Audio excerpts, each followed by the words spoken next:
Bonjour, bonsoir. Donc aujourd'hui, on va faire un séminaire, qui concerne particulièrement, la jeunesse. Voilà, on va laisser tout de suite, la parole, au TQI pour, introduire ce sujet. Ok, bonsoir à tous et à toutes. Donc pour ce séminaire, effectivement, nous allons présenter et parler des occupations gérées par la jeunesse. Notre prise de parole de ce soir est collective, puisque nos luttes convergent à l'instar de nos revendications face aux difficultés communes que la crise sanitaire et les mesures gouvernementales liées à la crise ou non ont déclenchées.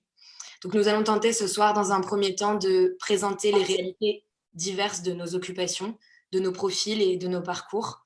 Et néanmoins, nous souhaitons rappeler que ces diversités sont à envisager sous le jour d'une lutte commune, celle d'une jeunesse qui refuse de s'éteindre.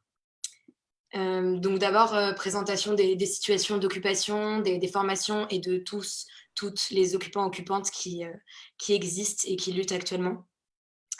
Alors dans nos occupations viennent d'abord les étudiants, celles dont le parcours de formation sont mis en péril concrètement à ce jour par la crise sanitaire et l'inaction du gouvernement, qui retarde, voire qui rend impossible leur entrée dans le monde professionnel et de ce fait aggrave, voire même prolonge leur précarité. Donc d'abord, on va parler des étudiantes en école nationale et pour ça, c'est Manon du TNS qui voulait représenter. Oui.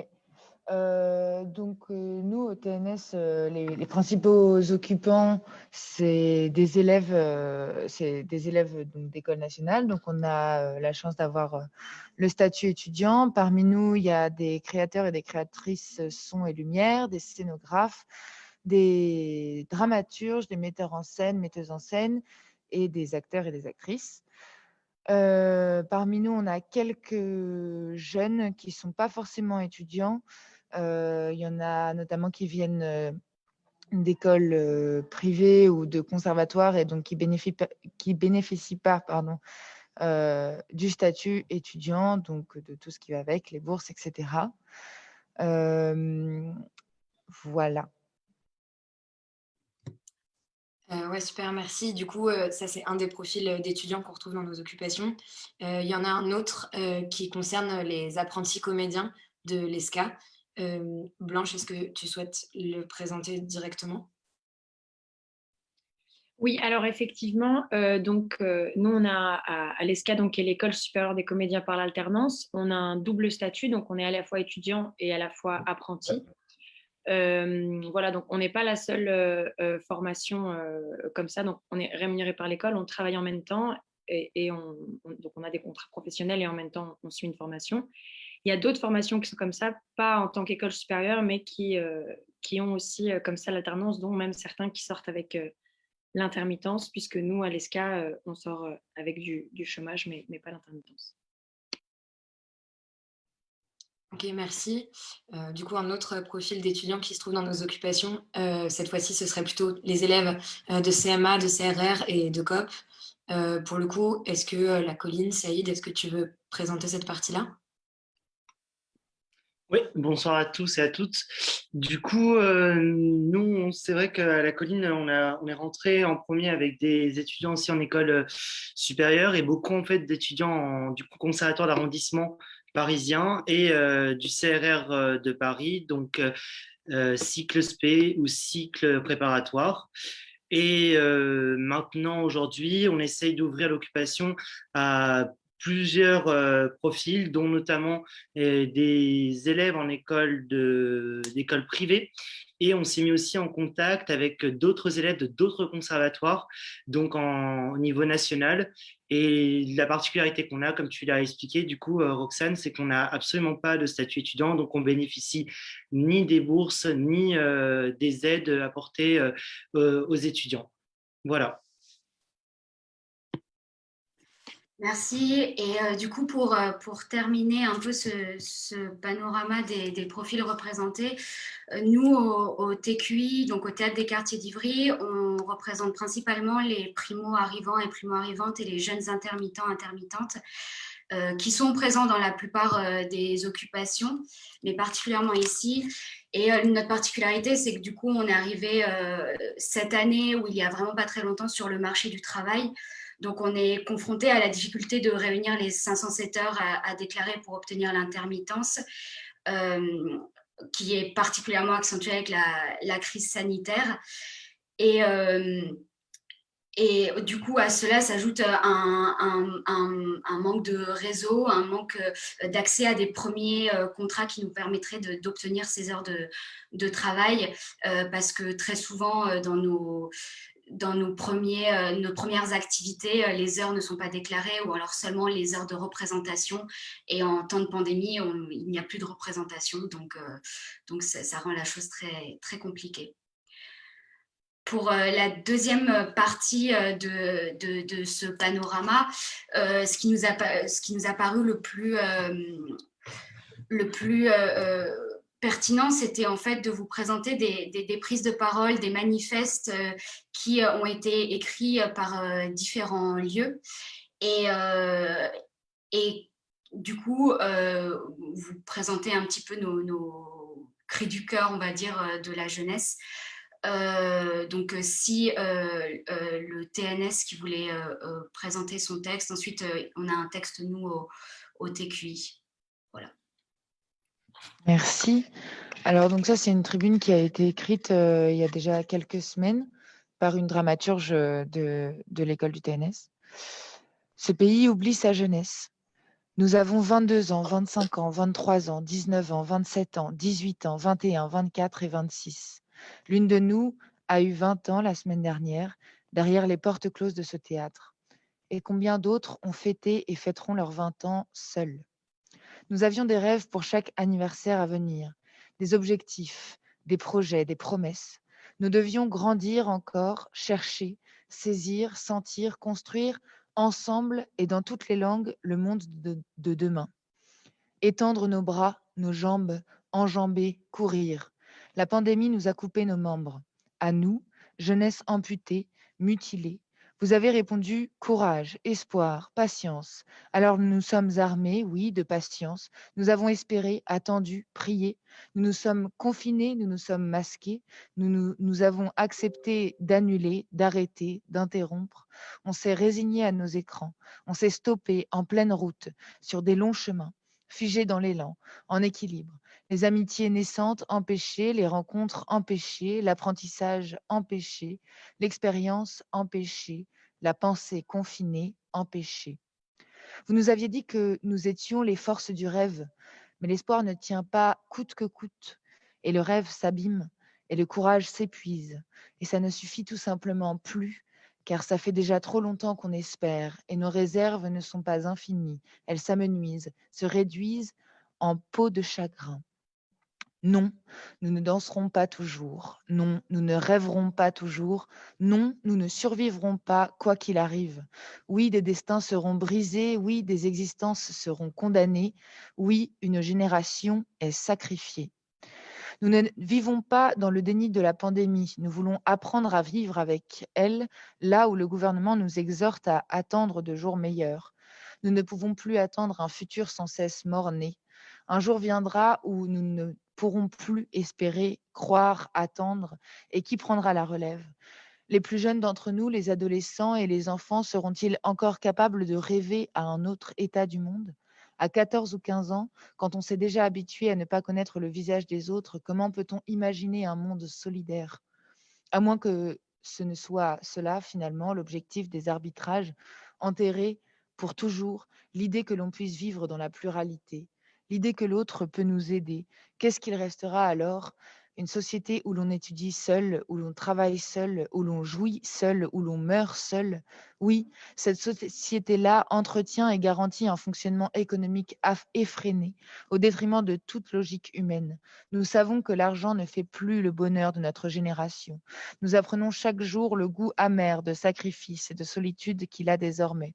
et nous ne pouvons même pas vomir. Nos ventres sont vides. Notre seule nourriture est une colère immense, et cette colère sera notre puissance d'être.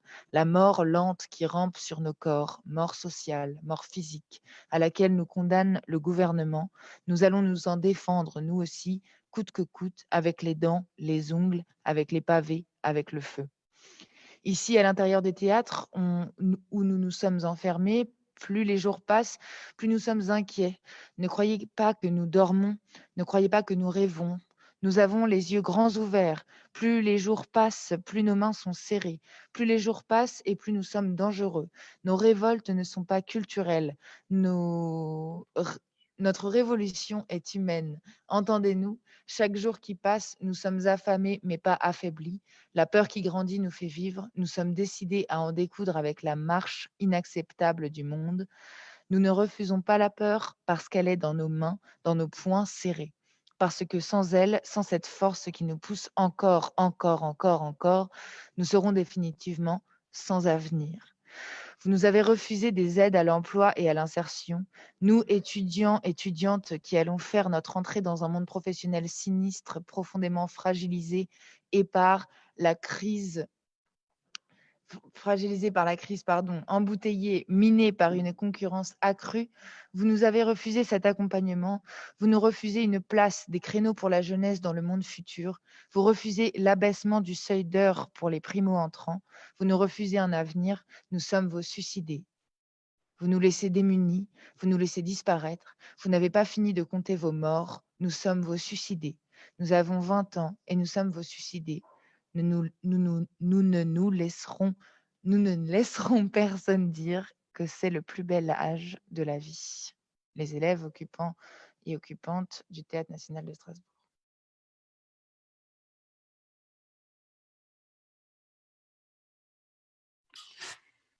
De notre côté, c'est un texte qu'on a eu l'occasion de présenter à l'Agora de l'Odéon il y a quelques jours, jeudi dernier, et qui parle du monde d'après dans le spectacle vivant. Nous sommes les occupants et occupantes du théâtre des quartiers d'Ivry.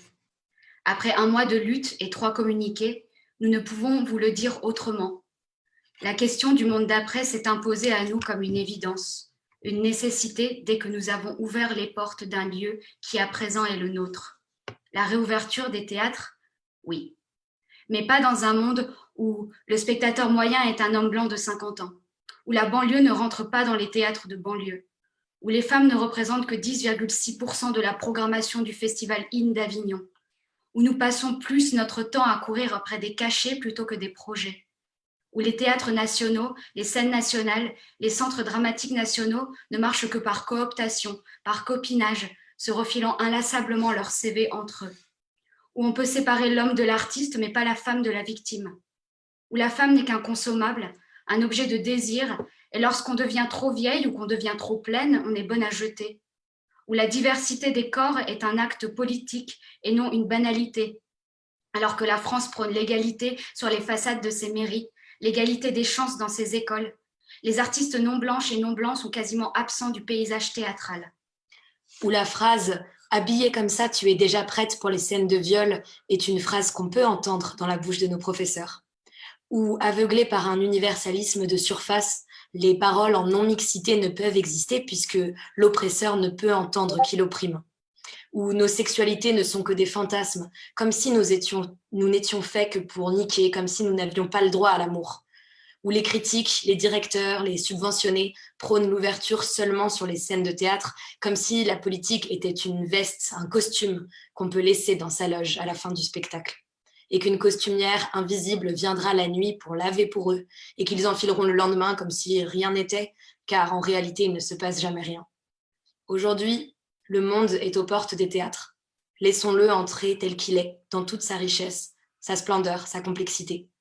Nous ouvrons une brèche dans le monde d'aujourd'hui, toujours plus confiné, tant verrouillé, si fermé. Nous sommes la jeunesse en feu. La liberté s'embrase dans les failles. Aujourd'hui, nous sommes là. Nos poitrines sont pleines d'un cri, et nous savons que vous criez avec nous. Juste, criez-le un peu plus fort.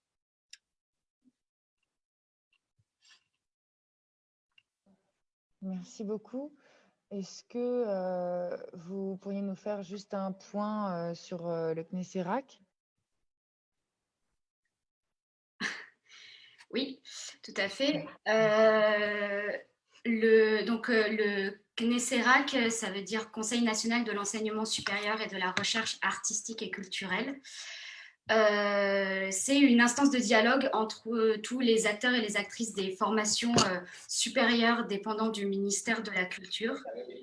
Et il a pour but de définir quelles sont les optimisations nécessaires au secteur culturel. Il concerne presque 30 000 étudiants, étudiantes, 20 000 d'architecture, les 10 000 restants étant des étudiants et étudiantes du patrimoine, école du Louvre, etc., du spectacle vivant, donc danse, théâtre, musique, du cinéma, des arts plastiques. Ce conseil, il tient 2 assemblées par an et des séminaires en nombre réduit sur toute l'année.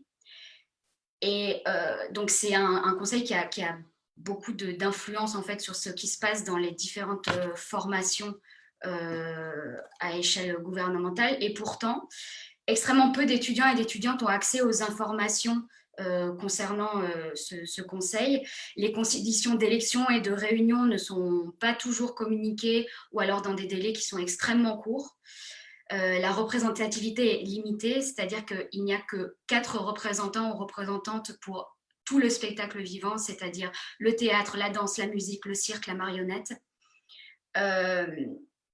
Donc, du coup, nos revendications spécifiques sont extrêmement difficiles à faire entendre. Elles sont noyées comme elles le sont dans tous les paramètres et dans toutes les autres instances impliquées. Donc, il y a une vraie nécessité à remettre en question ce conseil et son mode de fonctionnement parce qu'on ne veut pas que l'avenir de nos formations se décide dans l'ombre sans nous. Et donc, il y a une véritable vigilance à avoir sur ce conseil qui agit pour le moment sans qu'on ait de visibilité dessus.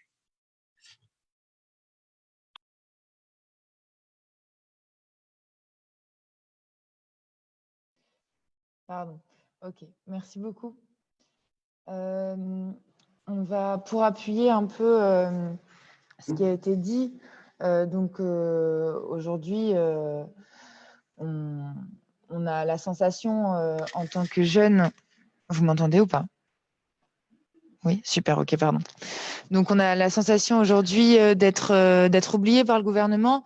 C'est une sensation qui n'est pas seulement au niveau des jeunes du secteur culturel et artistique, mais de différents secteurs.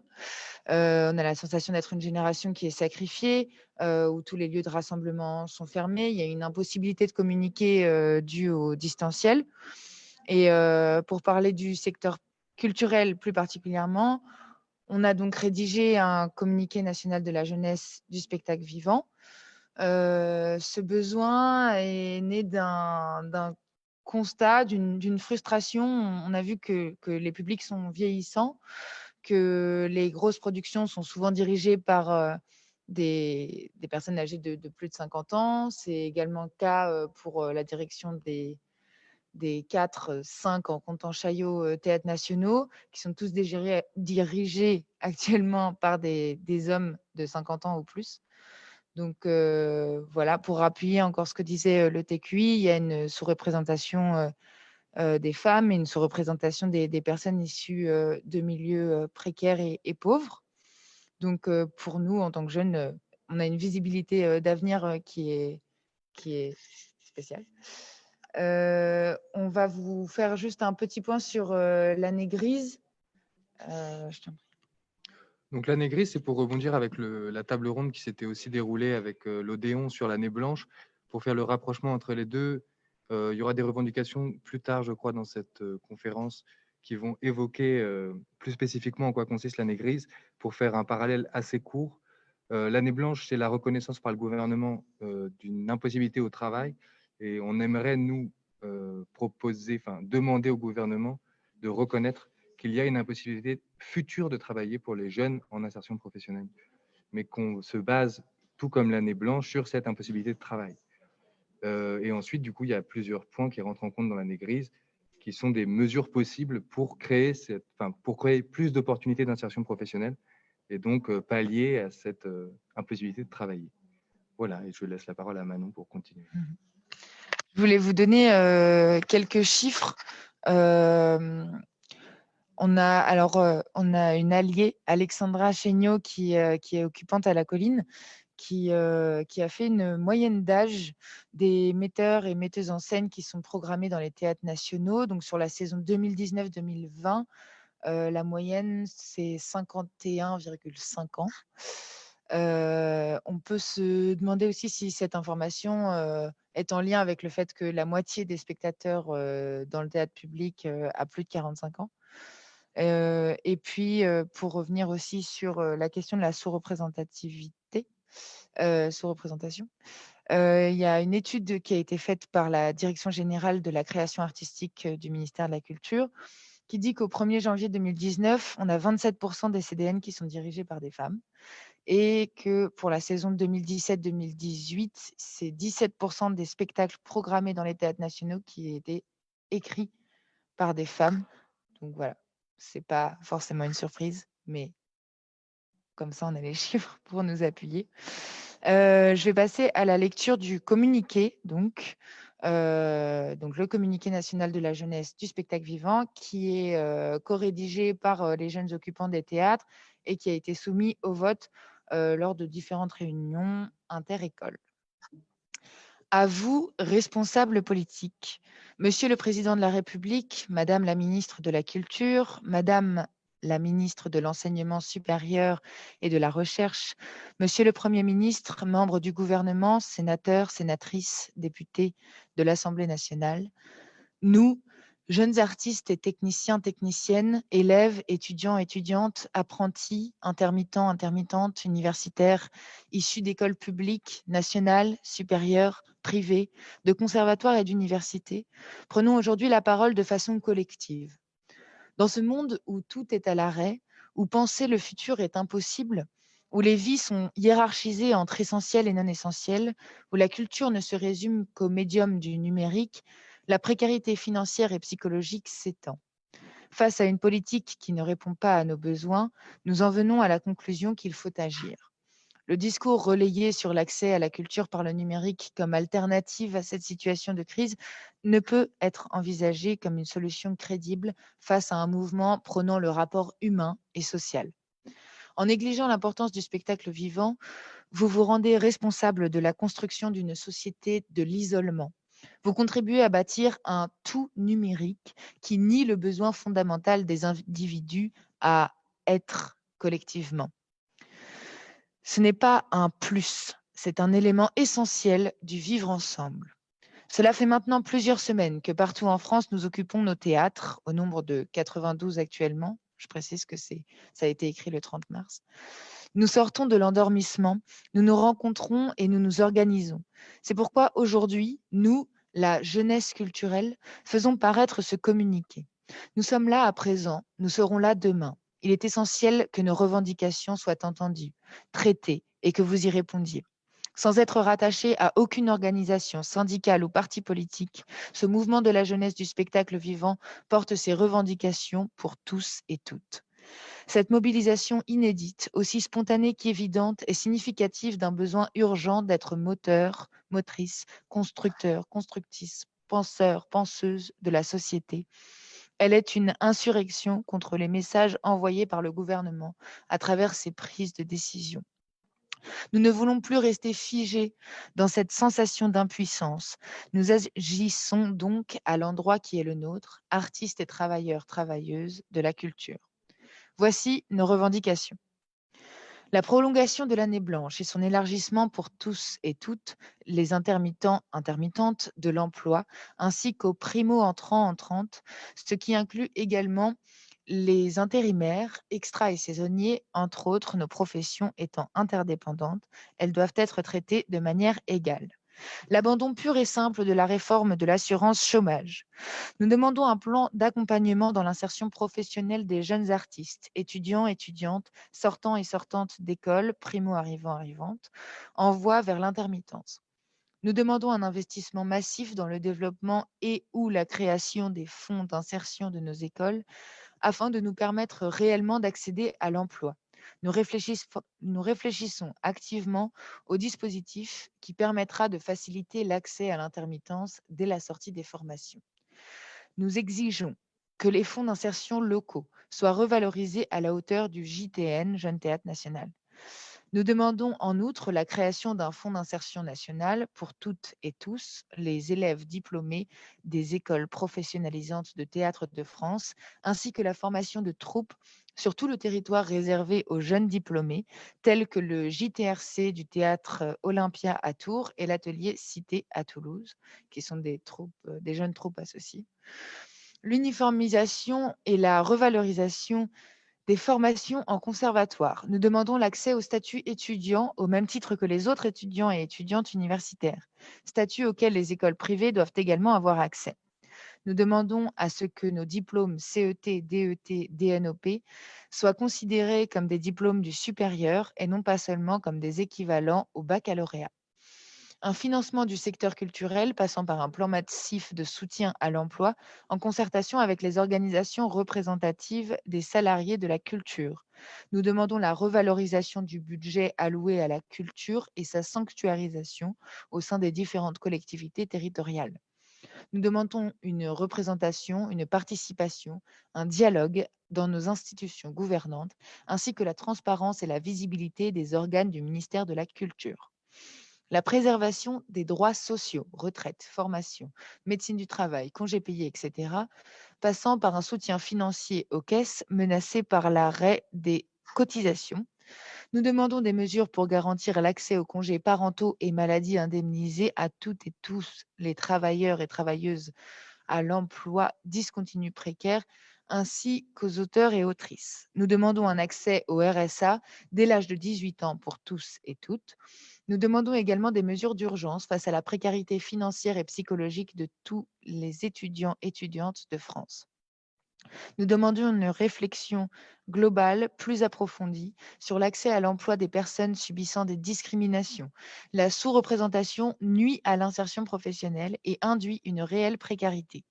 La réouverture des lieux culturels, musées, universités, théâtres, cinémas, salles de concert, etc., dans le respect des consignes sanitaires et sous condition que toutes nos revendications soient acceptées, sans quoi nous continuerons d'occuper nos lieux. Nous resterons vigilants et vigilantes et intraitables sur les conditions sociales dans lesquelles nous voulons étudier et exercer. Nous exigeons de vous un traitement digne pour une jeunesse qui demande un avenir décent. Le réseau culturel français est d'une richesse, d'une diversité et d'une ampleur qui fait toute notre fierté. Nous travaillons et travaillerons chaque jour à le rendre encore plus riche en nous mobilisant jusqu'à l'obtention de nos droits. Ce que nous faisons à travers ces mots, c'est vous informer qu'il faut y travailler, mais ensemble. C'est uniquement de cette façon que nous arriverons à penser et à composer l'avenir de la culture en France. Voilà, merci beaucoup. Je vais laisser la parole à Aileen qui va parler de la Fédération Pirate. Oui, bonjour. Du coup, je vais vous présenter la Fédération des pirates du spectacle vivant. La Fédération des pirates du spectacle vivant, c'est une fédération qui n'existe que par le travail de ses membres. C'est-à-dire que le jour où on aura cessé de travailler, la fédération disparaîtra en même temps que nous tous et toutes. Donc,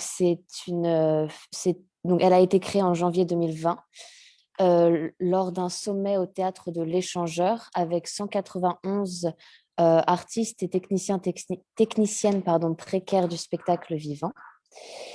Ça a donné lieu à une allocution qu'on a synthétisée en fait en un document ressource pour nous tous et toutes, avec en fait une espèce de comme un état des lieux global de la situation des sortants d'école, des personnes qui travaillent mais qui n'ont pas encore accès à l'intermittence. Et on a réussi du coup à en dégager plusieurs axes, mais principalement, qui serait l'émergence. Alors, l'émergence, ce serait à mettre du coup en parallèle à l'émergence. Donc, il faut savoir que l'émergence, c'est un concept qui est apparu il n'y a pas si longtemps que ça dans le monde de l'intermittence et qui se base sur le fait entre 1986 et 2005, le nombre d'intermittents et d'intermittentes a triplé, là où sur cette même période, le nombre d'actifs et d'actives a juste augmenté de 10%. Donc, en fait, dans l'intermittence, on est passé de 37 000 travailleurs et travailleuses à 250 000. En résulte une réduction du temps de travail moyen pour chaque personne. Et en parallèle de ça, on a vu du coup s'installer des appels à projets ou des festivals qui seraient des appels à l'émergence, à savoir que très souvent, les compagnies qu'on qualifie d'émergentes sont des compagnies qui ont accès à des subventions, qui ont accès à des lieux de diffusion et de production, là où ces compagnies émergentes, on les considère aussi comme la jeune création. Donc, ce qui nous a posé un peu problème, c'est que cette jeune création, finalement, elle n'est toujours pas représentée et il n'y a toujours pas d'espace-temps, de lieu de financement qui lui est dédié. Et donc, on a voulu en fait, montrer à quel point en fait, l'émergence en tant que telle pouvait être caduque si on en continuait à en faire quelque chose qui englobait en fait beaucoup trop de profils et qui finalement n'était destiné à personne. On a donc du coup, en résulte, plusieurs investigations, en fait, on va dire, de la Fédération des pirates du spectacle vivant qui seraient là pour contrer, c'est environ 13-14 ans pour une insertion réelle à l'emploi et une période où, en fait, finalement, on va avoir environ un tout petit peu moins de 10% du temps travaillé qui est payé. Et le reste, en fait, de ce travail-là sera gratuit et il faudra donc subvenir à ses besoins par des travails autres, on va dire. Des boulots alimentaires, en fait, ce qu'on appelle. Donc là, actuellement, la fédération est en train d'écrire un livre, c'est en finalisation d'écriture, qui recenserait en fait toutes les solutions qui pourraient être apportées, tous les champs de réflexion qui ont commencé à être investis et toutes les réactions que ça a pu susciter et en fait aussi les envies de ce qu'on voudrait voir se déployer. En outil direct, on va dire, de ce dont je vais parler plus précisément ici, je vais vous parler du questionnaire de la fédération. Donc, en fait, la fédération a composé un questionnaire dédié à l'intermittence en lien avec le travail de Stéphane Gornikowski, qui est sociologue, et qui travaille avec Élodie Valentin, qui est, elle, ergonome. Il travaille en fait à une étude du marché de l'emploi de l'intermittence, on va dire, qui serait là pour aussi repérer en fait les problèmes d'accessibilité à l'emploi au lieu de diffusion, au lieu de production et aux plateformes de financement. Donc en fait, dans cette étude-là d'Élodie Valentin et de Stéphane Gornikowski qui s'appelle REACT, la fédération donc a créé ce questionnaire pour que on ait, en essayant de la diffuser le plus possible, pour qu'on ait une réelle valeur statistique, on va dire, et du coup un champ de vision assez précis, on va dire. Voilà, donc ça sera à la fin de la réunion, ce sera envoyé sous forme de Google Form et ainsi qu'un PDF qui explique très précisément ce projet de React et qui nous permettra en fait sur un moyen terme du coup d'apporter, on l'espère, des solutions réelles et en fait réalistes à ce qui est en train de se passer sur le marché du travail dans le secteur culturel. Voilà. Je rends la parole au TNS. Merci beaucoup, Eline. On va laisser la parole pour parler un peu plus de nos modes d'action. On vous écoute.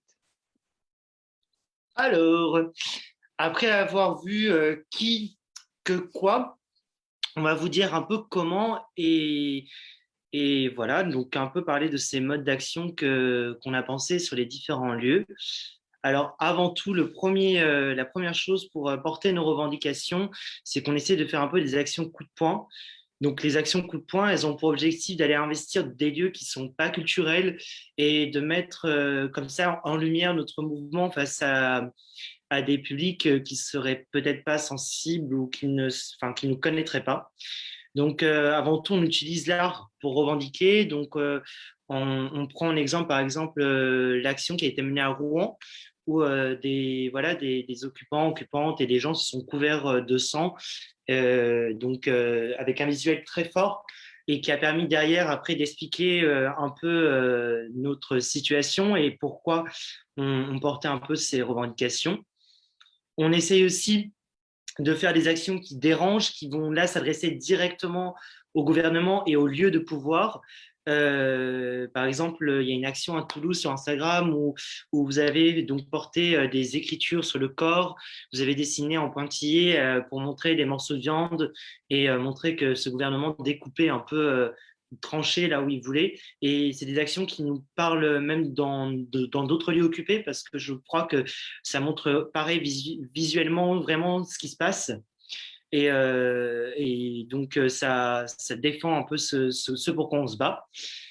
Et puis, d'autres actions viennent aussi avec des mélanges. Par exemple, ce qui s'est passé au TNS, où vous avez repris des modes d'action comme des Femen, avec voilà, les torse nus, des slogans revendicatifs sur le dos, ou même là, très récemment, les effondrements, ou je trouvais ça drôle, les évanouissements dans les centres commerciaux. Donc voilà, ça permet aussi de toucher d'autres personnes et quand même d'affirmer encore une fois nos revendications dans l'espace public, parce que malgré tout, les revendications, elles passent beaucoup par les réseaux sociaux ou par les médias, mais pour avoir une vraie visibilité, on essaye aussi d'aller vers les populations données. Donc voilà, après, on a des actions qu'on peut appeler actions plus artistiques. Donc voilà, c'est des manifestations qui sont aussi pour nous un moyen de revendication parce que c'est aussi l'art que nous souhaitons pour demain. Donc l'objectif de ces actions, c'est de déjà rendre l'accès direct au contenu artistique, de faciliter les rapports entre le public et le monde de la culture, qui, comme on l'a beaucoup évoqué tout à l'heure, est souvent réservé à une partie de la société. On juge souvent élitiste et je pense que c'est quelque chose qui nous concerne beaucoup en tant que jeunes.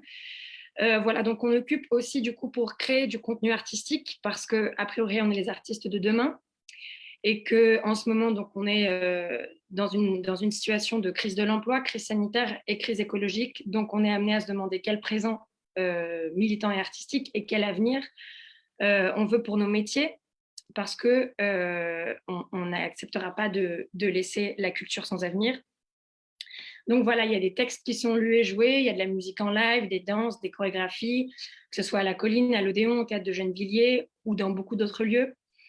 Le but de toutes ces actions aussi, c'est aussi de recréer du lien social, parce qu'en ce moment, avec les masques ou même le fait que en fait, les bars, les restaurants et les lieux culturels soient fermés, il est, je pense, nécessaire de recréer du lien social et également d'ouvrir l'art à tous les publics, qui est, je pense, aussi une volonté commune pour le théâtre de demain. Donc, par exemple, on a des actions au théâtre de la Commune à Aubervilliers ou au théâtre de Gennevilliers ou beaucoup d'autres théâtres en banlieue qui s'adressent à des publics qui ne fréquentent pas forcément les théâtres ou des publics qui ne sont pas sensibilisés à la culture.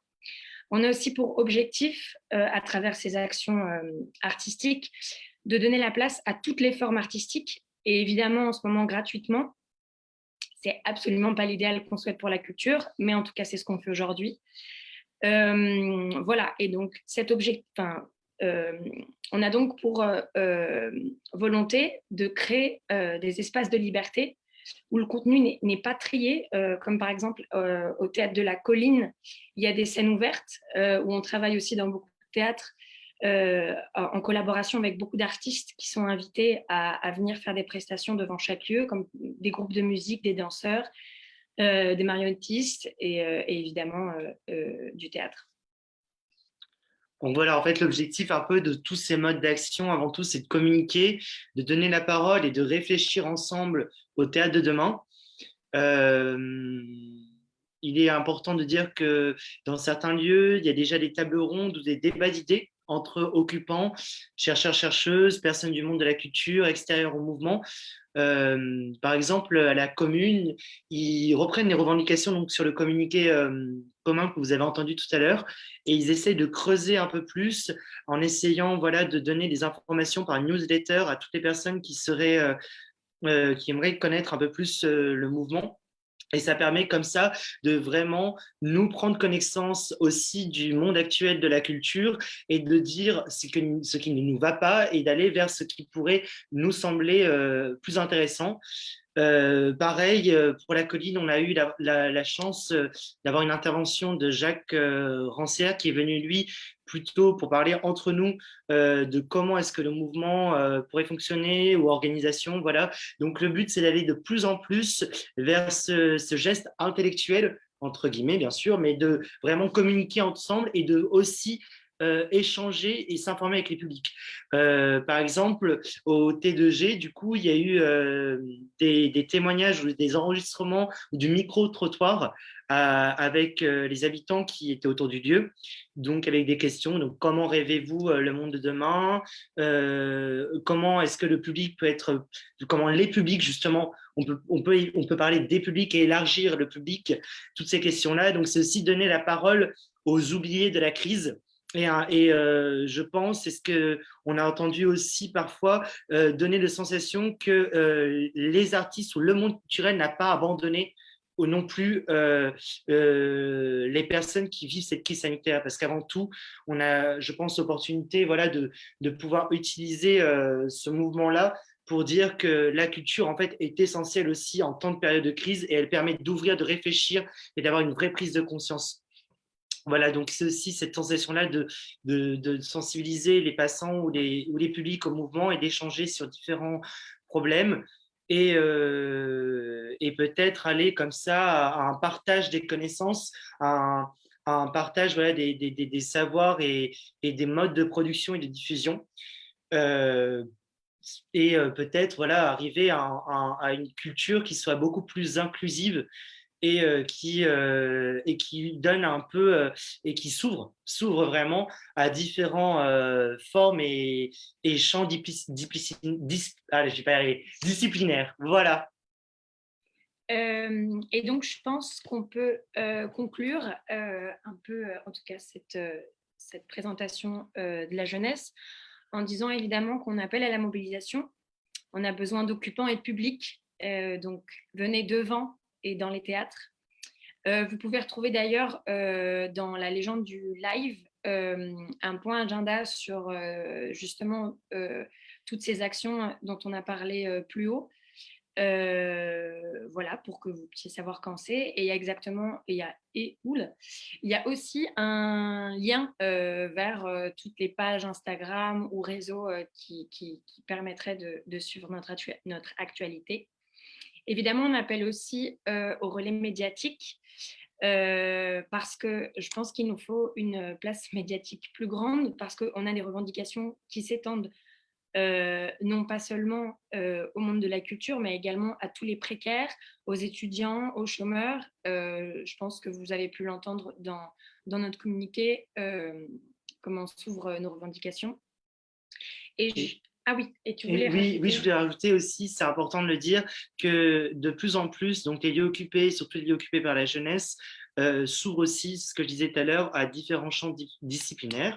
Et par exemple, à la colline, on commence à accueillir des étudiants dans d'autres champs disciplinaires ou même des élèves de d'autres écoles, des élèves en art en général, qui pourraient se sentir sensibles au mouvement. Par exemple, on a reçu un sapeur-pompier, un jeune sapeur-pompier de Paris qui est venu nous aider, tout simplement même en aide logistique pure et simple. C'est-à-dire qu'on a besoin aussi à l'intérieur des lieux d'occupation de personnes qui puissent nous aider à imprimer des choses, à faire de la cuisine, à voilà, déléguer un petit peu ces tâches-là. Et malgré tout, c'est des personnes qui nous semblent essentielles à inclure dans notre dialogue parce que c'est aussi des gens qui sont publics et c'est des gens qui n'ont peut-être pas accès forcément tout de suite à la culture, mais qui peuvent justement dire aussi pourquoi ils n'ont pas accès. Et c'est pour ça qu'on ouvre de plus en plus les occupations à toutes ces personnes-là. Et du coup, dernière chose, juste pour vous préciser que le 23 avril, il y a une action nationale qui a été lancée par Nantes. Et donc, le 23 avril, l'idée, c'est que tous les lieux occupés soient en éveil, et puis il y a une convergence des luttes, et que donc, voilà, il y aura une action nationale devant tous les lieux occupés le 23 avril.